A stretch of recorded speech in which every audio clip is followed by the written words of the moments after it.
চ্যানেলে আপনাকে স্বাগত। ওম নমো ভগবতে বাসুদেবায়।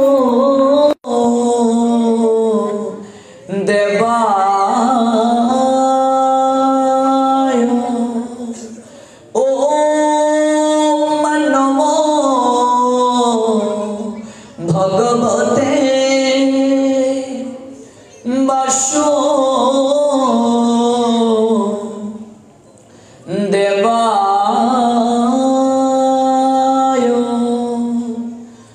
সংসার দমনল লিডলোকত্রনায় কারুণ্য ঘন ঘনত্বম প্রাপিত সকল্যাণ গুণর্ণবস্য বন্দে গুরুশ্রী চরণরবিন্দম। নমো বিষ্ণুপদায় রাধাপ্রেষিতায় ভূতলে শ্রীমতে ভক্তি প্রপন্ন জ্যোতি স্বামীতি নমিনে। নমো আচার্য পদায় দৈন্যভূষণ মুকুটমনে গুরু করুণামৃতয়ে ক্ষমা ধৈর্য শিরোমণে। নমো শ্রীমতে ভক্তি কুসুম শ্রমণায় বৈ বিষ্ণুপদায় দেবায় কৃপা বেদয়ে নমো নমঃ। শ্রী গৌরী করুণামূর্তিনি কৃপা পূর্ণ কলেবরং শ্রী ভক্তি কুসুমং বন্দে রাধা কুঞ্জ নিবাসিন। বন্দে বৃন্দাবন গুরু কৃষ্ণ কমল লোচন বল্লভী বল্লভং দেব শ্রী রাধালিঙ্গিত বিগ্রহ। বন্দে শ্রীকৃষ্ণ চৈতন্য দয়াল প্রভু নিত্যানন্দ শ্রী অদ্বৈত গদাধর শ্রীবাসাদি শ্রী গৌরী ভক্ত বৃন্দ। মহাপ্রসাদ জননী সর্ব সৌভাগ্যবর্ধিনী আদিব্যাধি হরা নিত্যং তুলসী তং নমস্তুতে। নমো নলিন নেত্রায় বেণুবাদ্য বিনোদিনে রাধাধর সুদাপান শালিনে বনমালিনে রাধাং রাশেশ্বরীং রম্যাং গোবিন্দ মোহিনীং পরাং বৃষভানুসুতাং দেবী তাং নমামি হরি প্রিয়ে। শ্রীরূপী শ্রী সনাতন ভট্ট রঘুনাথ শ্রীজীবী গোপাল ভট্ট দাস রঘুনাথ। আমি ছয় গোসাই করে চরণ বন্দনে যাহা হতে বিঘ্ন নাশ অভিষিত পুর।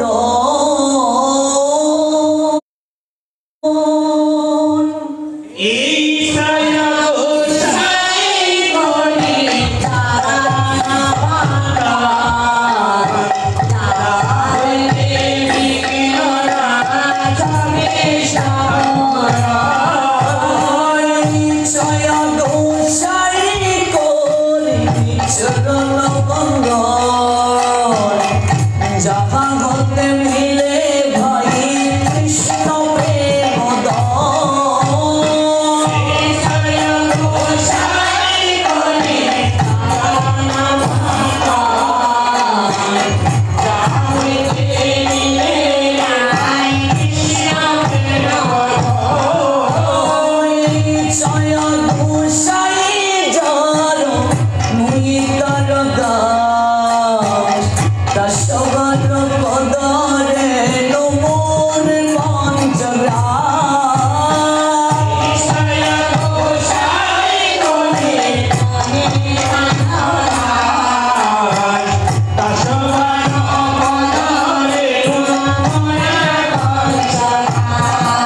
নিত্য লীলা করি না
Krishna Hare Hare Hare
Shri Radhe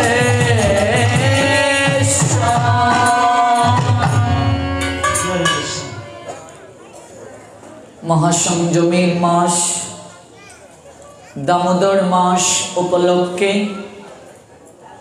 32 দিন ব্যাপী কৃষ্ণ কথা আস্বাদনের আজকের 29তম রজনীতে অপ্রাকৃত কথা শ্রবণ করার আকিঞ্চনে বহু দূর দূরান্ত থেকে যারা এই নোয়াখালী জেলা শহরস্থ মাইজদি শ্রী শ্রী রাম ঠাকুর জন্মোৎসব মন্দির প্রাঙ্গণে উপবেশিত হয়েছেন, আপনাদের প্রত্যেকের রাতুল রাঙ্গা চরণে আমি অবাজন বৈষ্ণব জ্ঞানে ভক্তিপূর্ণ প্রণাম নিবেদন করছি। ভক্তবৃন্দ, গতকাল যে জায়গায় কথার বিশ্রাম টেনেছিলাম, আজ সেই জায়গা থেকে পুনরায় শ্রবণ করব। আমরা শ্রবণ করছিলাম শ্রীমদ্ ভাগবতে ব্রজ গোপীগণ তাদের হৃদয়ের অনুরাগ মিশ্রিত আর্তনাদে শ্যামসুন্দর গোবিন্দের বন্দনা করেছিলেন। দশম স্কন্দের 31 অধ্যায়ে 19টা শ্লোকের মাধ্যমে ব্রজ গোপীগণ গোবিন্দের চরণে প্রার্থনা করেছিলেন, বিরহ গীত গেয়েছিলেন। এই 19টি শ্লোক শ্রীমদ্ ভাগবতের দশম স্কন্দের 31 অধ্যায়ে বর্ণিত আছে। আমাদের পরমারাধ্য গুরু মহারাজ অস্মদীয় শ্রী গুরুদেব ওম বিষ্ণুপাদ শ্রীল ভক্তি প্রপন্ন জ্যোতি গোস্বামী গুরু মহারাজ এই 19টি শ্লোকের উপরে একটি গ্রন্থ রচনা করেছেন। এই গ্রন্থটির নাম শ্রী ভগবান বশীকরণ।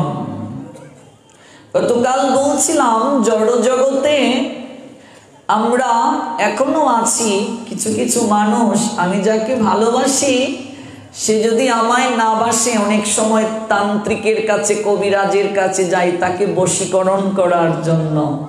কোনো তাবিজ দেয়া যায় কিনা, কোনো মন্ত্রের মাধ্যমে তাকে আমার বশে আনা যায় কিনা, কিংবা স্বামী স্ত্রীর মাঝে মিল নেই, বশীকরণ করা যায় কিনা, যত টাকাই লাগে। কিংবা কিছু পঞ্জিকাতেও অ্যাডভার্টাইজ দেয়া হয়, দেখবেন অনেক বড় তান্ত্রিক, স্বামী স্ত্রীতে অমিল, বিবাহ বিচ্ছেদ, প্রেমে যদি কেউ প্রত্যাখ্যান করে, বান মারা, আরো কি কি টুনা, আরো কি কি কত কিছু, এগুলো অ্যাডভার্টাইজ দেয়া হয়, একেবারে 100% গ্যারেন্টি। পঞ্জিকাতেও দেয়া হয় অ্যাডভার্টাইজ।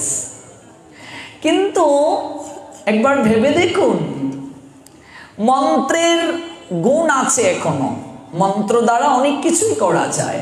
আসামে এখনো যখন যাবেন দেখবেন অনেক তান্ত্রিক রয়েছেন যারা মন্ত্রের মাধ্যমে অনেক কিছু করতে পারেন, যা অবিশ্বাস্য মনে হবে আমাদের নিকটে। আমি নিজেও আমার জীবনে একজন তান্ত্রিকের সাহচর্য পেয়েছিলাম, আমিও অবাক হয়ে গিয়েছিলাম। তো এই জড় জগতে আমরা যদি কাউকে বশীকরণ করি মন্ত্রের মাধ্যমে, সেটা ক্ষণস্থায়ী, কিছুদিনের জন্য। আমার জীবনে এমন একজনের সঙ্গে পরিচয় হয়েছিল, বিবাহের পর স্বামী স্ত্রীকে ভালোবাসে না, এর জন্য স্ত্রী একটা তাবিজ করেছিল, উল্টো রিয়াকশন হয়ে গিয়েছে। এবার স্বামী ভালোবাসে, স্ত্রী ভালোবাসে না, মন্ত্রের বিপরীত গুণ হয়ে গেছে। তো এগুলো অনেক মজার একটা গল্প, যে বিবাহের পর স্বামী স্ত্রীকে ভালোবাসে না, বাবার ইচ্ছেতে বিয়ে করেছে, বউকে ভালো লাগে নাই, এবার বউ তাবিজ করেছে, রিয়াকশন হয়ে গেছে উল্টো। এবার স্বামী প্রচুর ভালোবাসে, স্ত্রী আর তাকে ভালোবাসে না। তো এই যে বশীকরণ জড় জগতে, কিন্তু ব্রজ গোপীগণ দেখিয়েছেন ভগবানকে কি করে বশ করতে হয়, যাকে বশ করলে এই জড়জগতের সমস্ত যন্ত্রণা দূর হয়ে যাবে, জড়জগতের সমস্ত দুঃখ দূর হবে যাকে বশ করতে পারলে। ভগবানকে যদি বশ করা যায়, পৃথিবীর সমস্ত সুখ সমস্ত আনন্দ আমাদের আনুকূল্যে চলে আসবে। ব্রজ গোপিকাগণ দেখিয়ে দিলেন কি করে ভগবানকে বশ করা যায়, এবং ব্রজ গোপিকাগণ বললেন এই 19টা শ্লোক যারা নিয়মিত শ্রদ্ধা ভক্তি সহকারে উচ্চারণ করে গীত করে ভগবানকে ডাকবে, ভগবান সেই ব্যক্তির বশীকরণ হতে বাধ্য থাকবে। ভাবা যায়? ভাগবতের 10ম স্কন্ধের 31 অধ্যায়। এজন্য এই শ্লোকগুলোকে নিয়ে আমাদের গুরু মহারাজ একটা গ্রন্থ লিখেছেন, শ্রী ভগবান বশীকরণ। ভগবানকে কি করে বশ করা যায়। তো এই 2-1টা সংখ্যা আছে কিনা জানি না আমাদের গুরু ভগিনীর গৃহে, যদি কারো প্রয়োজন হয় নিয়ে নেবেন। শেষ হয়ে গেছে সংখ্যা, আর এই করুণার জন্য বের করতেও পারছেন না। চমৎকার একটা গ্রন্থ। তো এই গ্রন্থটা কেউ চাইলেও দিতে পারবো না, এটা আমার পড়ার গ্রন্থ। তো এই জন্য, আর বিশেষ করে আমরা আবার ওই যে গ্রন্থ বিক্রি করা দাঁড়ে দাঁড়ে মালা তিলক, এগুলো আমাদের গুরু মহারাজ পছন্দ করেন না। কারণ যাদের প্রয়োজন হয় মন্দিরে গিয়ে, আর আমরা এত গ্রন্থ ছাপাইও না যে সবার দাঁড়ে দাঁড়ে গিয়ে 10 টাকার জিনিস 100 টাকা দিয়ে বিক্রি করা।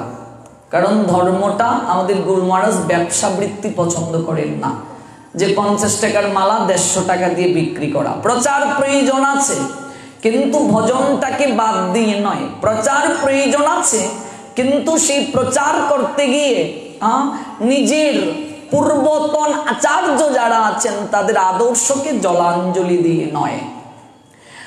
তো এই শ্রীমৎ ভাগবতের 31 অধ্যায়ের 10ম স্কন্ধের যে 31 অধ্যায়, সেই অধ্যায়ে ব্রজ গোপীগণ বিরহ গীত গাইলেন। আপনারা ইউটিউবেও যদি সার্চ করেন গোপী গীত লিখে, তাহলে সুর সহ ভজনটা পেয়ে যাবেন, গোপী গীত। এবং প্রত্যহ রাত্রে ঘুমানোর পূর্বে এই ভজনটা মোবাইলে চালিয়ে ঘুমাবেন। আমি আমার ব্যক্তিক জীবনের অভিজ্ঞতা থেকে বলছি, এত মধুর সুর এই গোপী গীতের, আপনার আপনা থেকেই ঘুম চলে আসবে, সুনিদ্রা হবে। আর এই অপ্রাকৃত গীত শ্রবণ করে করে যদি আপনি ঘুমান, কারণ আমরা ঘুমানোর পূর্বে তো জানি না মা এই রাতটাই আমাদের জীবনের শেষ রাত হতে পারে। এই অপ্রাকৃত গীত শ্রবণ করে যদি ঘুমের ঘুরে আমার মৃত্যু হয়, তাহলেও আমরা ভগবান গোবিন্দের চরণ প্রাপ্ত হব। জয় জয় শ্রী শ্রী রাধে শ্যাম। এই শ্রীমৎ ভাগবতের 10ম স্কন্ধের 31 অধ্যায়। আমাকে কয়েকজন বলছিলেন এই গ্রন্থটা আছে কিনা, মনে হয় 8-10 কপি আছে। কি আছে? তো গতবার গুরু মহারাজ যখন আসছিলেন, তো কয়েকজন ভক্তের অনুরোধে আনছিলেন। তো 10 কপির মতো হতে পারে, যে আমাদের মাসি অর্থাৎ মিঠুনের মা, ওনার গৃহে হয়তো আছে, যদি কারো প্রয়োজন হয় সংগ্রহ করে নেবেন। শ্রী ভগবান বশীকরণ। দেখুন প্রথম শ্লোকটা কি বলছেন, শ্রী গোপ উচ্চ অর্থাৎ গোপী উবাচ জয়তি তে অধিকম জন্ম না ব্রজশ্রয়তে ইন্দিরা শশত অত্র হি দয়িত দৃশ্যতাম দিক্ষু তাবকাতই অশবতাম বিচিম্বতে। প্রথম শ্লোক, এটা কিন্তু আবার সুরের সঙ্গে গাওয়া হয়। তো আমরা শ্লোকগুলোর কেবল ব্যাখ্যা জানতে চাচ্ছি। গোপী উবাচ, গোপীরা বলছেন, জয়তি, হোয়াট মিনস দ্যাট ওয়ার্ড? জয়তী মানে জয় যুক্ত হয়েছে, তে তে মানে তোমার, অধিকম অধিক, জন্ম না জন্মের দ্বারা, ব্রজ অর্থাৎ ব্রজভূমি বৃন্দাবনকে বোঝানো হয়েছে। শ্রয়তে শ্রয়তে মানে বাস করা। ইন্দিরা ইন্দিরা কোন দেবীর নাম? কেউ আছেন কি ইন্দিরা নামে? আছো? ও ও গো, তাহলে তো খুব ভাগ্যবতী গো। ইন্দিরা হচ্ছে ভাগ্য দেবী, লক্ষ্মীর একটা নাম ইন্দিরা। তো শশ্বত অর্থাৎ নিত্য, অত্র এখানে, হি দ্বৈত, দ্বৈত শব্দের অর্থ হচ্ছে প্রিয়। আমরা বলি না প্রিয়, প্রিয় মানে দ্বৈত, দ্বৈত শব্দের অর্থ হচ্ছে প্রিয়জন।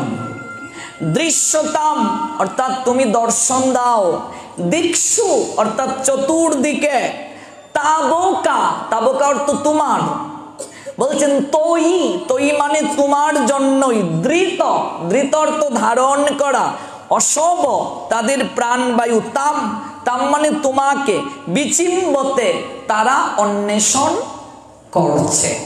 এই আমি প্রত্যেকটা শব্দের অর্থ বললাম, সংস্কৃত শব্দের অর্থ বললাম। এটা শ্রীমদ্ ভাগবত দশম স্কন্ধ 31 অধ্যায়। যাদের গৃহে ভাগবত আছে, শ্লোকের ভাগবত, পদ্মাকারে ভাগবত নয়, তারা গিয়ে গ্রন্থটা খুলবেন, দশম স্কন্ধ খুলবেন, 31 অধ্যায়টা খুলবেন। সেই জায়গায় ব্রজ গোপিকাগণ ওই যে রাস মণ্ডপে যখন ভগবান তাদেরকে রেখে, যখন ভগবান অদৃশ্য হয়ে গেলেন, গতকাল বলছিলাম না, হৃদয়ে বিন্দুমাত্র দাম্বিকা আসার কারণে ভগবান গোপিকা তথা শ্রীমতী রাধেশ্বরীকে রেখে কিছুটা সময়ের জন্য রাসমণ্ডপ থেকে অদৃশ্য হয়ে গেলেন, বিন্দুমাত্র অহংকার থাকার কারণে। এবার গোপিকাগণ কাঁদতে শুরু করলো এই শ্লোকগুলোর মাধ্যমে। 19টা শ্লোক দ্বারা তাদের হৃদয়ের কান্না জানাচ্ছে, প্রার্থনা জানাচ্ছে গোবিন্দের চরণে। আর এত মধুর সুরে গাইলো তারা, আর এত হৃদয়ের আপন মমতা মাখিয়ে এই প্রার্থনা করলো। ভগবান কথা দিলেন এই শ্লোকের মাধ্যমে যারাই গোবিন্দকে প্রতিদিন ডাকবে, গোবিন্দ তাদের বশ হতে বাধ্য থাকবেন। এমনকি ব্রাহ্ম মুহূর্তে যদি এই শ্লোকগুলো কেউ প্রতিদিন পাঠ করে একাগ্র চিত্তে, ভাগবত আচার্যগণ এমনও বলছেন তাদের জীবনে গোবিন্দ দর্শন হয়ে যাবে। এতটা এই শ্লোকের শক্তি, ভালো করে বুঝুন, এতটা শক্তি। এটা অনুবাদ কি? গোপীগণ বললেন, গোপীরা বলছে, হে প্রিয়, তোমার জন্ম ব্রজভূমিকে অধিক উৎকর্ষ, অত্যন্ত মহিমাময় করে তুলেছে। তাই ভাগ্য দেবী ইন্দিরা অর্থাৎ লক্ষ্মী স্বয়ং এই বৃন্দাবনে নিরন্তর বাস করে। কেন জানো? লক্ষ্মী যে জায়গায় নেই, যে ঘরে নেই, সেই ঘর অসুখী, সর্বদা দুঃখ লেগেই থাকবে। বুঝতে হবে লক্ষ্মী সেই গড়ে নাই যে গড়ে একটার পর একটা দুঃখ, একটার পর একটা অঘটন লেগে থাকে। বুঝতে হবে লক্ষ্মী হারা সেই গড়। লক্ষ্মীর কৃপা যদি ধরে রাখতে চাও, বৃহস্পতিবারে কখনো মাছ মাংস তথা আমিষ জাতীয় খাবার গ্রহণ করবে না। যদি লক্ষ্মীর কৃপা গৃহের মাঝে ধরে রাখতে চাও, লক্ষ্মীবার হচ্ছে বৃহস্পতিবার।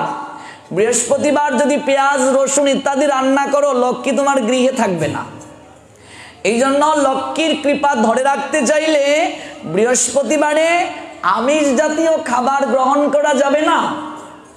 যারা সংসারে প্রত্যেক দিন প্রসাদ পায় না, তাদের জন্য কিছু কিছু দিন অন্তত মানতে হবে। রবিবার মানতে হবে। রবিবারে পৃথিবীর জন্ম, সত্যযুগের প্রথমবার রবিবার ছিল। সমুদ্র মন্থন যখন করা হয়েছিল, বিষ উঠেছিল, অমৃত উঠেছিল। দেবাদিদেব মহাদেব কণ্ঠের মাঝে বিষ রেখে নীলকণ্ঠ হয়েছিলেন। সেই বার ছিল রবিবার।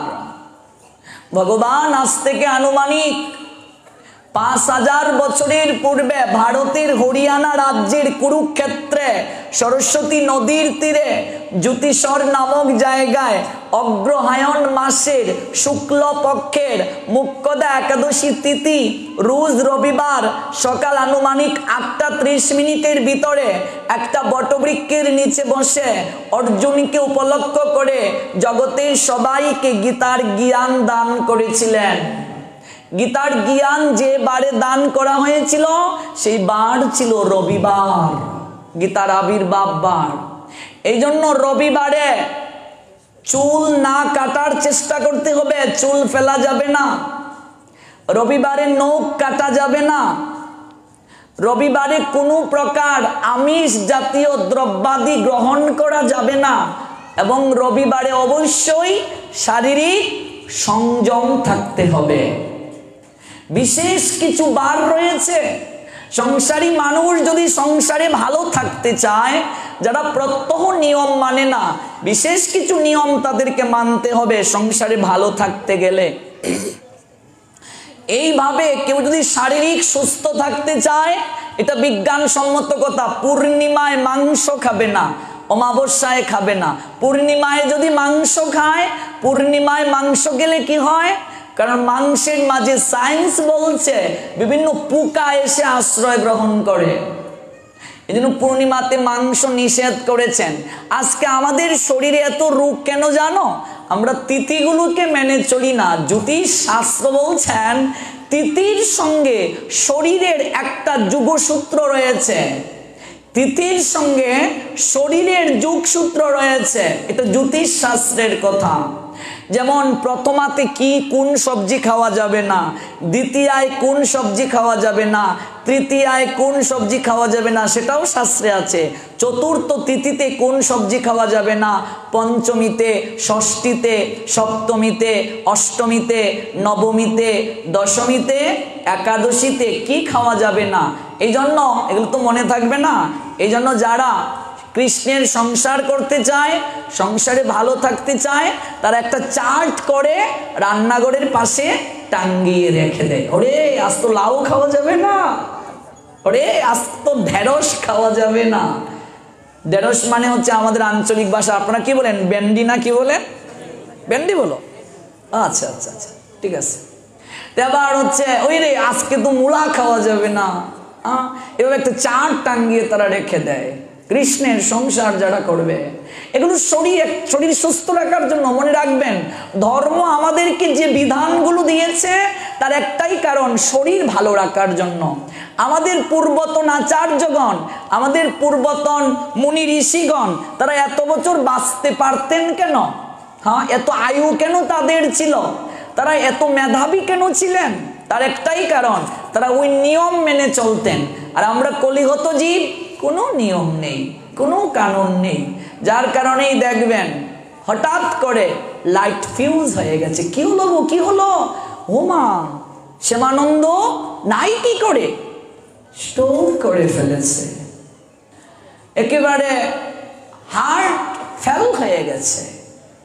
এই যে হঠাৎ করে শেষ হয়ে গেল, কোনো কিছু নাই। জীবনে দেখবেন কিছু কিছু মানুষ কিচ্ছু করতে পারলো না জীবনে, তার জীবনটা একেবারে বিফলে চলে গেল। আমার কথা নয়, নিজের জীবনে মানিয়ে দেখুন। অমাবস্যায় পূর্ণিমায় শরীর কি ব্যথা করে? তিথির সঙ্গে যদি শরীরের যুগসূত্র না থাকতো তাহলে এগুলো কেন হয়? আগামীকাল ব্যাখ্যা করব কোন তিথিতে কি খাইতে নাই, একটু চার্ট করে নিবেন, মানার চেষ্টা করবেন। যতটুকু মানতে পারেন ততই মঙ্গল। সব তো পারবো না আমরা, যতটুকু পারি জেনে রাখা ভালো। পারি আর না পারি জেনে রাখা ভালো। যদি কোনোদিন পালন করতে পারি, জানতে হবে, মানার চেষ্টা করতে হবে, মানলে মঙ্গল। যদি নাও মানতে পারি জেনে রাখা উচিত। আজ পারছি না, কাল তো পারবো, কাল না পারি পরশু তো পারতে পারি, এই জন্য জানতে হবে। আগামীকাল কাগজ কলম নিয়ে আসবেন, আমি বলবো আর লিখবেন, এই তিথিতে এগুলো খেতে নেই। এবার জামাই বলবে এই পাঠে গিয়েই ভেজাল করেছো, এরকম আছে এক মাতাজি আমাকে নোয়াখালী থেকে কল করেছে, জামাই বলে সব কাজ করবে, রাহুলের পাঠে যাবে না, কারণ পাঠে যাওয়ার পরে আমার বউ কেমন হয়ে গেছে, সারি ভগবান নিয়ে থাকে। ও সর্বনাশ, এ তো কলঙ্ক লাগাইলাম আমি আইয়া। আর যা করবা না করবা রাহুলের পাঠে যাইও না। এরকম একটা ঘটনা হয়েছিল আমাদের এই জায়গায়, নাম প্রকাশ করছি না, একটা মজার ঘটনা বলি। ওয়াইফ চাকরি করে প্রাইমারি স্কুলের হেডমাস্টার, হাজব্যান্ড হাই স্কুলের সহকারী শিক্ষক। আমি নাম প্রকাশ করছি না, নেটে তো প্রচার হচ্ছে, নাম প্রকাশ ঠিক নয়। এবার ওই হাজব্যান্ডই কল করে বলছে, অনেক আগে, আমি আরও তখন ছোট, বলছে একটা ছোট ছেলে পাঠ করতে এসেছে, অনেক ভালো, তোমার স্কুলের কাছেই, বেশি দূরে নয়, একবার আসো তো। হেডমাস্টার তো স্ত্রী, সংরক্ষিত তাড়াতাড়ি একটু ছুটি নিয়ে আসলো পাঠ শুনতে। ওটা রামকৃষ্ণ মিশনের দীক্ষিত ছিল। এবার পাঠটাট শুনে আমি এমনিতেই একাদশীর প্রসঙ্গে মজা করে বলেছিলাম যে আপনারা এক কাজ করবেন, একাদশীর দিন ব্যাংক বন্ধ করে দেবেন, মানে রান্নাবান্না করবেন না। যদি হাজব্যান্ড খেতে চায় বলবেন হোটেলে গিয়ে খাও, কারণ একটা দিন আমরা তো একাদশীতে না খেয়ে থাকতেই পারি। আমি তো মজা করে বলেছি, আর এই মাতাজি যে সত্যি সত্যি ভেবে নেবে এটা কি আর আমি বুঝেছি। এবার যাওয়ার সময় আমার একটা ভিজিটিং কার্ড নিয়ে গিয়েছে, তারপর আমাকে কল করে রাত্রিবেলা কান্নাকাটি করে বলছে, বাবা তুমি আমার ছেলের চেয়েও বয়সে ছোট, তোমার আজকে পাঠ শুনে আমি কি যে বলবো, আমার সারা রাত একদম ভালো লাগে নাই। মানে এই দিন গিয়ে পরের দিন রাত্রে কল দিয়েছিল যে একদম ভালো লাগে নাই, আর সারা রাত কাঁদলাম, বয়স হয়ে গেল 50-এর উপরে, একদিনও একাদশী করলাম না, জীবন কিভাবে কাটালাম বাবা। আমি ওই জায়গাতেই প্রতিজ্ঞা করে গিয়েছি আমি নির্জলা একাদশী করব। তাই আমি বলছি ভালো। এবার একাদশীর দিন জামাই বলতেছে, কি ব্যাপার তুমি আগের দিন এগুলো কি করতেছো, গসা মাজা করতেছো কেন, মানে সংযম করবে। বলছে শুনছো না, এই যে রাহুল বাবা কি বলে গেল যে একাদশীর করতে হবে, এবার তা আমি কি করব, তুমি কি করবে, মানে তুমি আমার সঙ্গে করবে। বলছে এই কি বলো, আমি না খেয়ে থাকতে পারি না। বলছে তুমি খাওয়ার না খাও, ব্যাংক আজকে বন্ধ। কি অবস্থা, কি কলঙ্ক। তোমার যদি খেতে হয় তুমি হোটেলে গিয়ে খাবে। হলো কি, একেবারে ঝগড়ার পরে জামাই হোটেলে গিয়েই খাইছে। এবার পরের দিন ফোন করে বলতেছে, বাবা তুমি যা বলছো তাই করছি। আমি কি করছে, কয় ব্যাংক বন্ধ করে দিচ্ছি। কি ব্যাংক বন্ধ, কয় একাদশী দিন ব্যাংক বন্ধ। আমি বলছি তাহলে তো ইজ্জত মারবো আমার।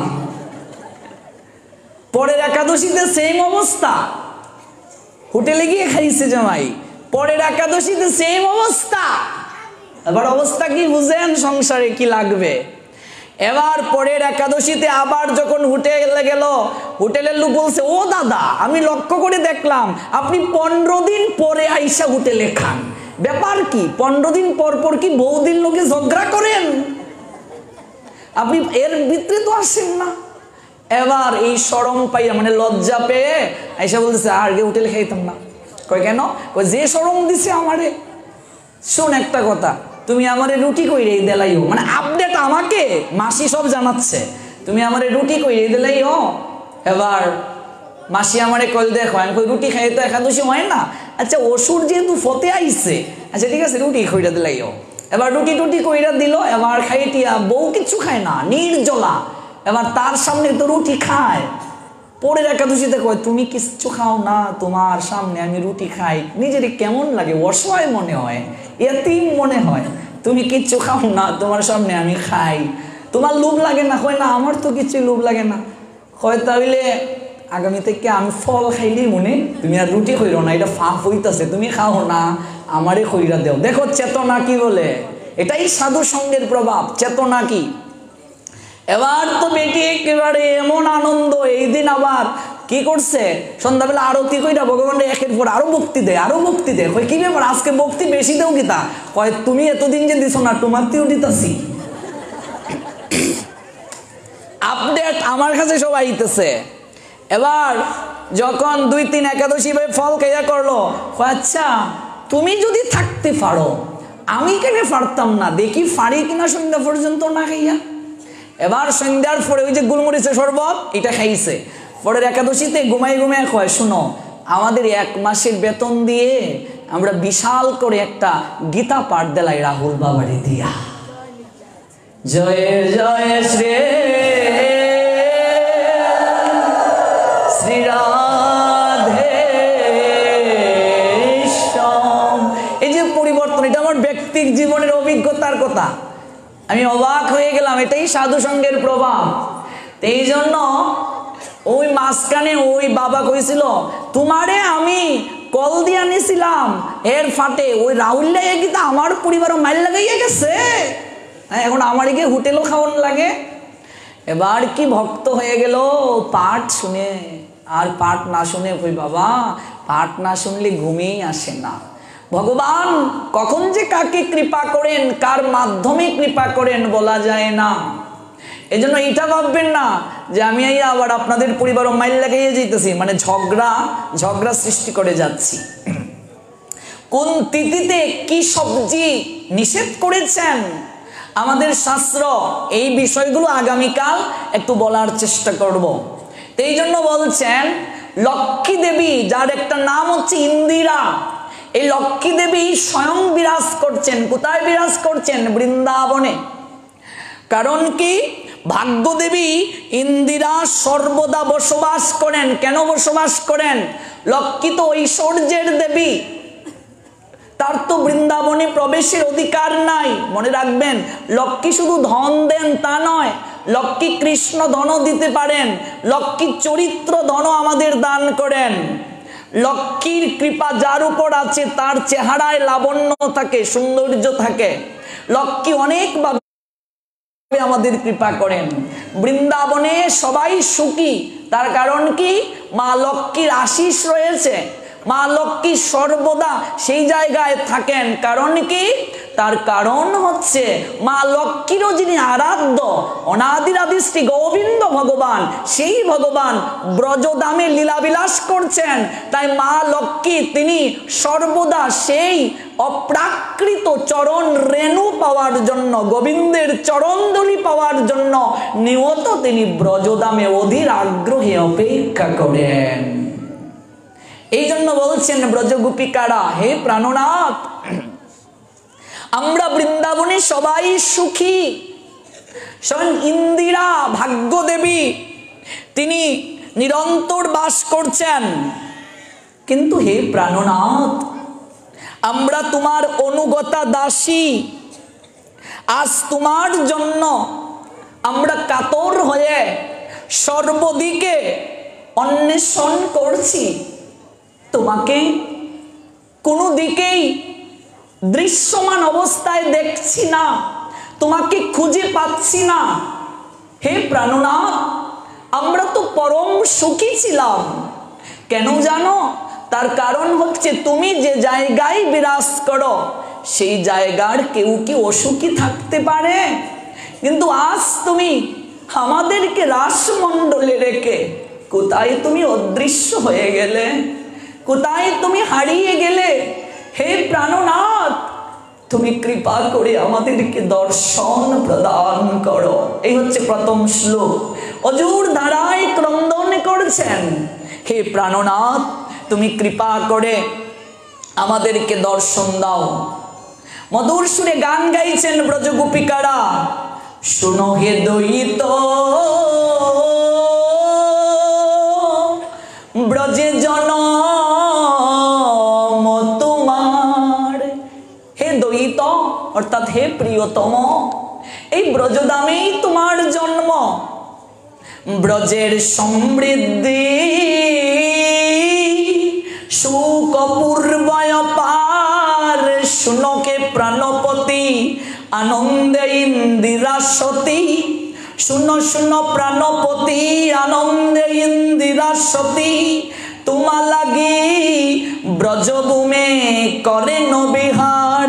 কিন্তু হায় গোপিকার দুঃখের নাহি কপার, তোমার বিরহ তাপে তপ্ত অনিবার। দেখো হে প্রাণের প্রাণ, তোমাতে ধরিয়া প্রাণ, তোমার গোপিকা তোমায় খুঁজে চারিধার। হে প্রাণনাথ, স্বয়ং ইন্দিরা এই ব্রজধামে বিরাজ করছে। যমুনা পুলিন ভূমি অতি বিস্তৃত, শারদ সুধাকৌর পরম সমুজ্জ্বলিত, বিবিধ বিটুপি লতা পরিবেষ্টিতা মত্ত ভ্রমর গুঞ্জন ঝঙ্কৃত, বিবিধ বিহঙ্গ কাকলি মুখরিত, মন্দ মারুত পরিসেবিত এবং কুমুদ কহলার কমলাদি বিবিধ জলজ কুসুম পরিশোভিত। এই বৃন্দাবন ধামে তোমার মুরলীর তানে আমরা নিয়ত আনন্দ অনুভব করি। কিন্তু হে প্রাণনাথ, আজ তুমি আমাদের বিন্দু মাত্র ভুলের জন্য, হৃদয়ে বিন্দু মাত্র অভিমান আনার জন্য, আত্ম অভিমান অহংবোধ আনার জন্য তুমি আমাদেরকে ছেড়ে চলে গেলে। কোথায় তোমায় খুঁজবো? তুমি কি জানো না, তোমাকে ছাড়া যে এই গোপিকাদের হৃদয়ে, এই গোপিকাদের দেহে প্রাণ ধরে রাখা সম্ভব নয়। একটিবার কৃপা করে তুমি আসো, তুমি এসে আমাদের হৃদয় মন্দিরে আবির্ভূত হও। একটিবার কৃপা করে তুমি আমাদের দর্শন প্রদান করো। দেখো কত মধুর সুরে তারা প্রার্থনা করছে, কত বিনয় সহকারে তারা প্রার্থনা করছে, আর গোবিন্দের তারা গুণকীর্তন গাইছে। দ্বিতীয় শ্লোকে বলা হয়েছে, শরত উদয়াশয় সাধু সৎ সরসী উদর শ্রী মুষা দৃশা সুরতনাথ তে ও শুল্ক দাসিকা বরদনী নত নইহ কিমি বদ। শরত অর্থাৎ শরৎ ঋতু, উদয়াশয়ে অর্থাৎ জলাশয়ে, সাধু চমৎকার ভাবে জাত বিকশিত, সৎ মানে সুন্দর, সরসীজ অর্থাৎ সরস পদ্মকে বলা হয়। উদর অনেক অর্থ রয়েছে, একটা অর্থ পেট, কিন্তু এখানে উদর বোঝানো হয়েছে মধ্যে। স্ত্রী শব্দের 25টা অর্থ রয়েছে, কিন্তু এই জায়গায় স্ত্রী মানে সৌন্দর্য। মুষা অর্থাৎ অতিক্রম করা, দৃশ্য তোমার দৃষ্টির দ্বারা। সুরতনাথ গোবিন্দের একটা নাম। সুরতনাথ শব্দের অর্থ হচ্ছে প্রেমের নাথ। প্রেম মানে কি? প্রেম মানে অনেকগুলো অর্থ আছে প্রেমের। ভাগবত যে প্রেমের অর্থ বলেছেন, এটা জড় জগতের প্রেমের অর্থের সঙ্গে তুলনা করা যাবে না। বলছেন কামনার সাগর। ভালোবাসা মানেই কাম আছে, ভালোবাসার প্রেম এক নয়। ভালো করে এটাকে বুঝতে হবে। আমরা মনে করি ভালোবাসা যা প্রেমতা। ভালোবাসাকে প্রেম বলা মানে একটা পতিতাকে সতীর মর্যাদা দেয়া। ভালোবাসা মানে কামনা যুক্ত। ভালোবাসার সাগর মন্থন করলে যে অমৃত উঠে আসে তাকে প্রেম বলে। বুঝেছো মা? দধি যখন মন্থন করবে তখন কি থাকে? ননি, সার। ভালোবাসার সাগর মন্থন করলে যা উঠে আসে অমৃত রূপে, এটাকে প্রেম বলে। ভালোবাসায় কামনা থাকে, কিন্তু প্রেম যখন হয়ে যাবে তার মাঝে বিন্দু মাত্র কামনা থাকবে না। সুরতনাথ মানে প্রেমের স্বামী যে, অর্থাৎ প্রেম দ্বারা যার সমস্ত তনুমন গঠিত, তাকে বলা হয় সুরতনাথ। হে সুরতনাথ অর্থাৎ হে প্রেমের নাথ, তে অশুল্ক অর্থাৎ বিনামূল্যে প্রাপ্ত, দাসিকা দাসীগণ, বরদ অভীষ্টপ্রদ, নিঘ্নত তুমি যে বধ করেছ, নই ও কিম বদা। ইহ মানে এই জগতে, কিম মানে কেন, বধ মানে হত্যা। অনুবাদ করলে কি দাঁড়ায়? হে অভীষ্টপ্রদ। অভীষ্টপ্রদ ভগবানের একটা নাম, যে সবার ইচ্ছেকে পূরণ করেন তাকে অভীষ্টপ্রদ বলা হয়। তোমার দৃষ্টির সৌন্দর্যে এই শরৎকালীন স্বচ্ছ জলপূর্ণ সরোবরে সুজাত সুবিকশিত পদ্মগর্ভের কান্তিও সৌন্দর্যকে হরণ করেছে। হে প্রেমনাথ, ওই সুন্দর নয়ন দ্বারা তোমার বিনামূল্যের দাসী আমাদেরকে তুমি বধ করেছ। এটা কি বধ নয়? তোমার নয়ন এতটাই দৃষ্টি নন্দিত, এতটাই অনিন্দ